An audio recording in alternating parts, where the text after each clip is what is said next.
Hi guys, so Nigel Farage is back once again, and this time he has some concerns about Boris Johnson's potential deal with the European Union. So let's hear what he had to say.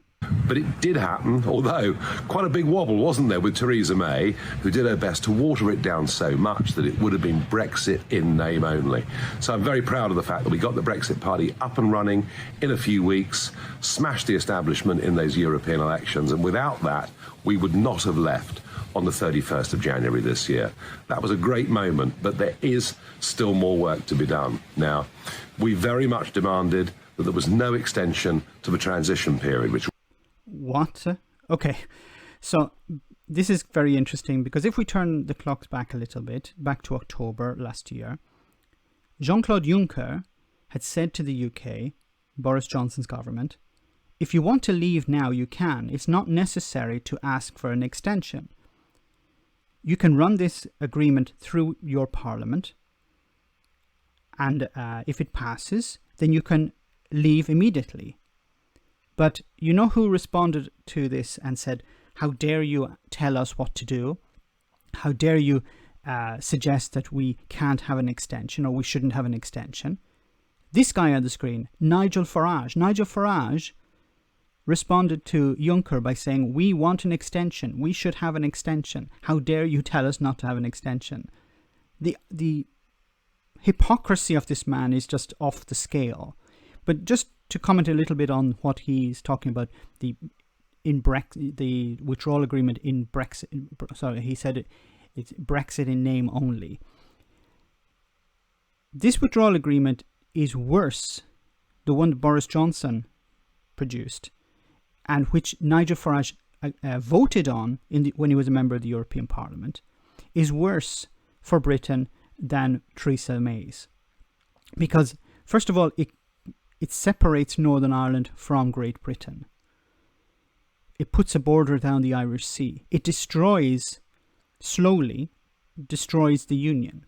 Now, which is quite ironic because Brexiteers at the same time are criticising Scotland for wanting to have a second referendum, saying, you know, we must protect the Union. The Union must be defended. We care about the Union. Well, when it came to Brexit, you didn't give a crap about the Union because you threw Northern Ireland and Unionists under a bus. Which runs out on the 31st of December this year. And the government have said there will be no extension. So far, so good, you may think. However, we've now got to find out what the deal will be. And whilst I have great confidence in David Frost, our chief negotiator, who I think is doing a brilliant job, the problem is the cabinet and the Conservative Party. Most of them, of course, never really wanted Brexit anyway. Who are these people you're talking about, Nigel? Which of these members of cabinet didn't want Brexit anyway? Can we have some names, please? I'd like to know who they are. But even if there were one or two members of cabinet who don't want Brexit anyway, how is that relevant? Because it's Boris Johnson and his government and his party that will decide, not an individual member of cabinet. This is just scaremongering. This is, look, there are still Remainers around, and some of them are in the cabinet, and they're going to block Brexit. So if we don't get the Brexit that we want, we have to find someone to blame. We don't know what's going to happen, but rumours just over the last few days coming out from within Downing Street that they could be prepared to settle for us staying aligned to EU rules, but say it's okay because we can leave them at a future date. That would be Brexit in name only. We'd still be in the EU rulebook. We'd be hampered doing trade with the rest of the world. We would not be genuinely an independent sovereign state. So look, even after all this, we've still... But you voted for the withdrawal agreement. Boris Johnson said, I have this oven-ready deal, which is the withdrawal agreement. And you voted for it in the European Parliament. You had the possibility to stop it, but you decided to not field candidates in the last general election. You stepped aside. You basically said, I'm not going to allow my party to hold Boris Johnson to account.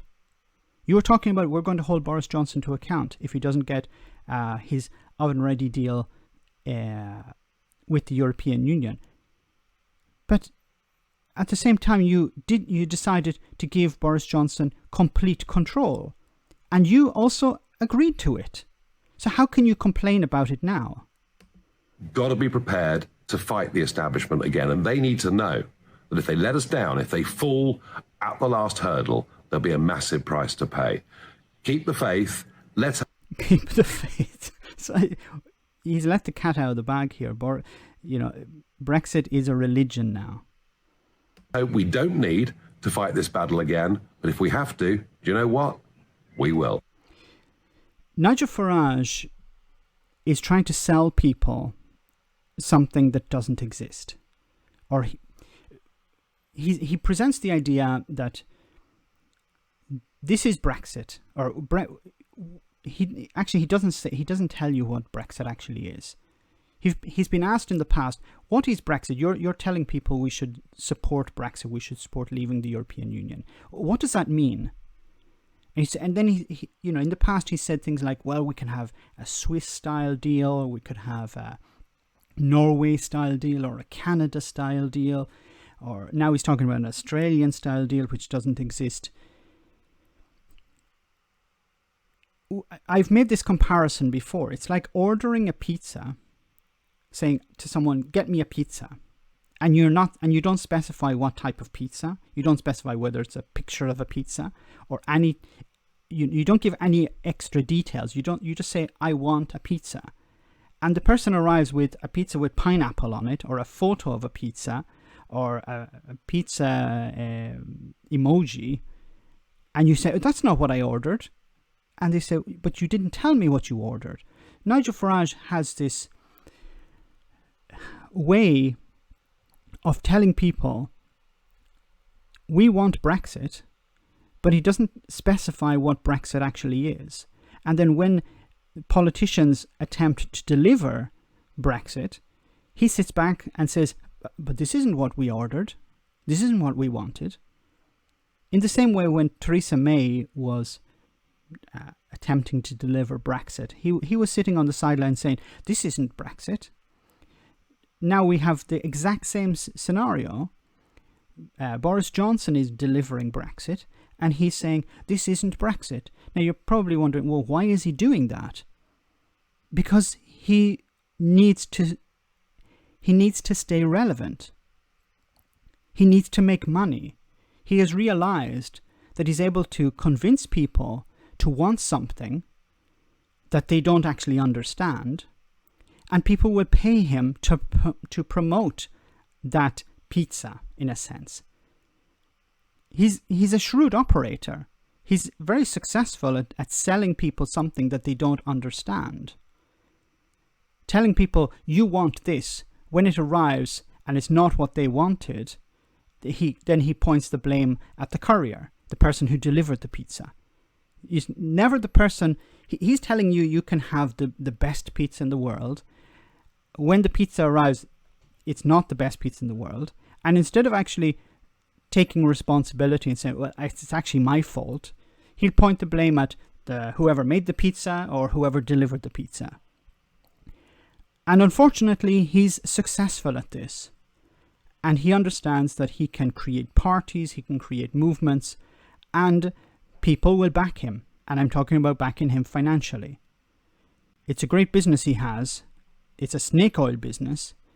And unfortunately, he's very successful at it. I hope eventually people will realize what Nigel Farage actually is and reject him. But he moves from one disaster to the next. He's moved from Brexit now to the immigration issue. He's attempting, I think, to form a party to hold, quote unquote, the government to account over immigration. And he knows that there are rich people around the world who are willing to give him money to support his endeavors. He doesn't care about immigration. He doesn't care about Brexit. He cares about making money for himself.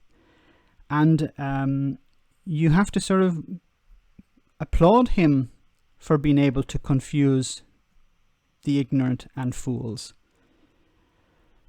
Because he does it every time. Let me know in the comment section, guys, what you think. As always, your comments are greatly appreciated. Thanks a lot. why not become a Patreon and enjoy access to our Discord server where we share news, chat, and have some fun. If you become a patron, you can also make video suggestions on topics that are important to you. Check it out via the link in the description.